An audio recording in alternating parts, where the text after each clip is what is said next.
અમદાવાદમાં આજે કોંગ્રેસ દ્વારા ભાજપ વિરુદ્ધ મત ચોરીના આક્ષેપને લઈ જાહેર કાર્યક્રમ યોજાયો. આ કાર્યક્રમ આરટીઓ સર્કલ નજીક યોજાયો હતો, જેમાં કોંગ્રેસના ગુજરાત પ્રદેશ અધ્યક્ષ સાથે અનેક મોટા નેતાઓ હાજર રહ્યા હતા. કાર્યક્રમમાં કોંગ્રેસના નેતાઓએ સીધો આક્ષેપ કરતા જણાવ્યું કે ચૂંટણી દરમિયાન ભાજપે મત ચોરી કરીને પ્રજાના વિશ્વાસ સાથે દગો કર્યો છે. તેમના કહેવા મુજબ આ માત્ર પ્રજાના અધિકારોની ચોરી નથી, પરંતુ લોકશાહી પર સીધો પ્રહાર છે. કોંગ્રેસના નેતાઓએ સ્પષ્ટ શબ્દોમાં જણાવ્યું કે પ્રજાના મતોનો સન્માન થવો જોઈએ, નહીં તો પ્રજા ક્યારેય ચૂપ નહીં બેઠે.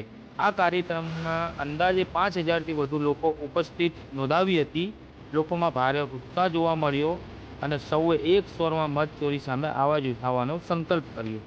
કાર્યક્રમ અંતે કોંગ્રેસના નેતાઓએ ચેતવણી આપી કે જો મત ચોરીના આક્ષેપોની યોગ્ય તપાસ નહીં થાય અને જવાબદારી નક્કી નહીં થાય તો રાજ્યમાં વધુ મોટા જાહેર કાર્યક્રમો યોજાશે અને લડત વધુ તેજ બનશે.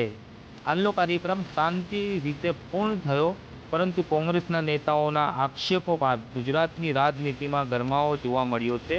હું છું અમદાવાદ અપડેટ સાથે